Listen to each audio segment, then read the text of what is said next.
Oh man, damn it, man. Yeah, if you just didn't see, I made a clip about it too, but of course I wanted to go longer in detail. Literally just woke up hours ago as it's really just just got splattered in my face that that you also, because I know that being that the generation that the current generation that we're in, you also got to take into context that when you're talking like talking about a guy, of course, in this case wrestling, talking about a guy like Iron Sheik, and then we just not that long ago also literally just lost Billy Starr Graham. And I'm pretty sure, I don't know if because I do get like some up there, because like still now wrestling is a very small, it's very a small market now. So, and I know like probably like the larger of my audience is who watches me is like really up, like is they're in their 40s and 50s, 60s onward. Yeah, so I guess when y'all were kids and growing up, y'all may have grown up with these wrestlers. Let's say like an Irish Sheik or a Billy Graham, and a Bob Backlund.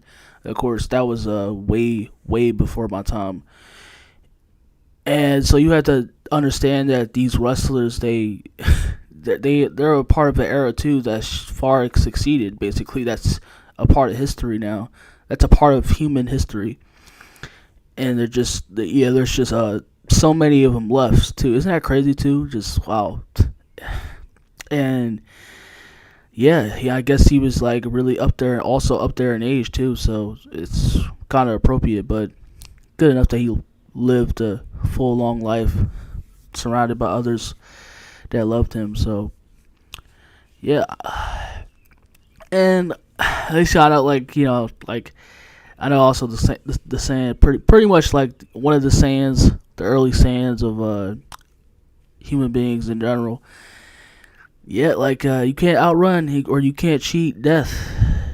Death he is inevitable, as Thanos himself said about his own character. Yeah, it's rarely can cheat death. Not like that. It's a bad thing also, but that's just a thing because just like Mother Nature, they are forever, and we're pretty much mortals. So, but yeah, Iron Sheik has passed away, and I just thought I'd talk a little bit about him. Like I said, I was gonna, it was probably gonna kind of be a bit of a surprise that I was gonna talk about Dynamite, but I still talk about it, but that pretty doesn't matter much now that we talking about this. But so, yeah, I thought I'd dedicate this to the Iron Sheik. So, growing up, like I said, my generation is the ruthless aggression. Kind of attitude era because I was still born there, but I still saw clips, but of the attitude era. But I still, growing up as a kid, the ruthless aggression era was my era of wrestling. That's how I was introduced. So, and I always of course they have they have, of course WB has always had the anniversaries, or they did vignettes of they're much more older, just pioneers of that older generation, basically, that was of wrestling, that first was just was starting out, probably specifically the WWE, before it was even close as it is today. And like I said, actually, like, I think the only match I've ever seen, because I've always seen that even in playing in wrestling games growing up.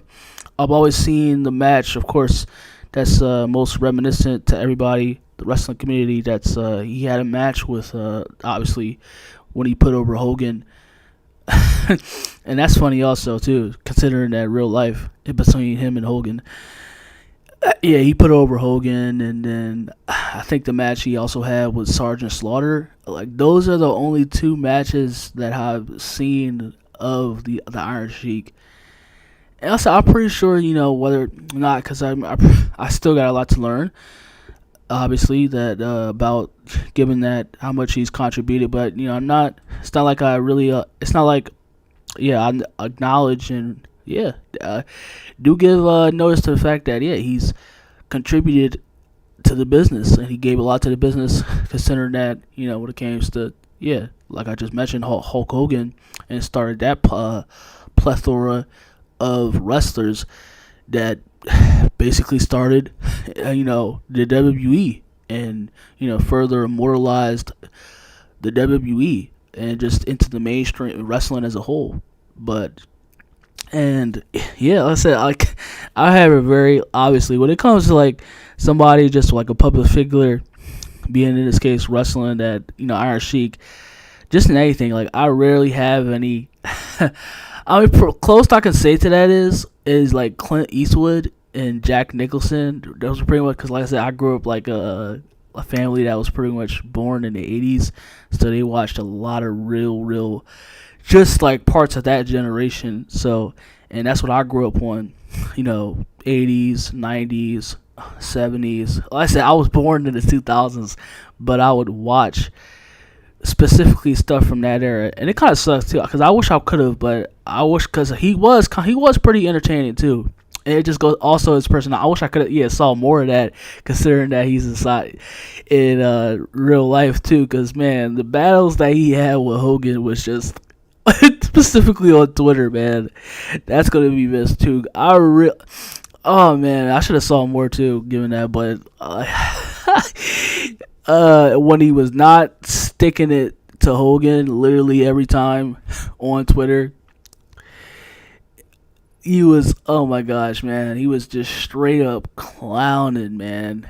Well, it could be anything, man. He was just straight up just clowning everybody and anything.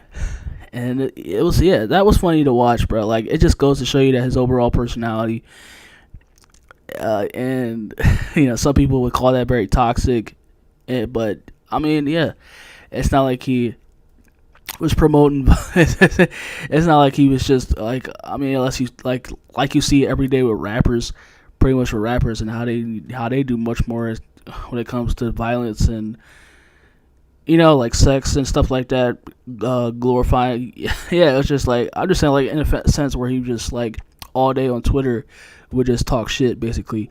Like how this generation calls it, basically trolling now. That's the term, trolling. And that's what he would do.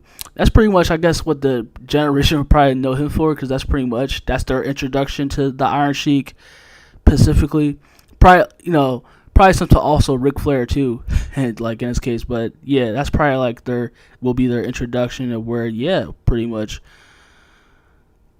Or like a Bret Hart too, even if it's like genuine or bitter.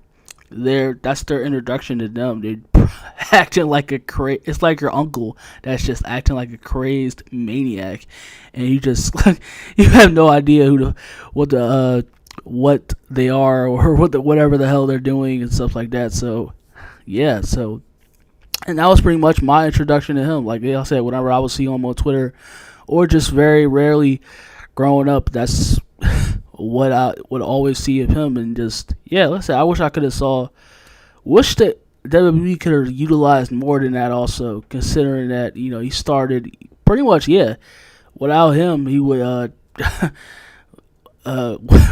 we barely would have even got the start of wrestling as a whole. WWE with Hogan with an iron fist, putting it up to that echelon. So I wish I could have saw more of that, and I wish he would have got much more, specifically like the treatment, like Hulk Hogan, like a Hulk Hogan, a Macho Man, Ultimate Warrior, stuff like that. Because like he was very, like I said, he was very, very entertaining and funny to listen and watch in real life, literally. Regardless, because like I said, I don't know if his character was, pretty much his character was the same way, but I feel like he was much more better than the character in real life. He was much more entertaining in real life than the character that he played on TV, and I wish we could have got to see more of that before us. But it is what it is, I guess. So rest in peace to Iron Sheik. And damn, definitely gonna miss those on Twitter. Damn, yeah, it really sucks, man.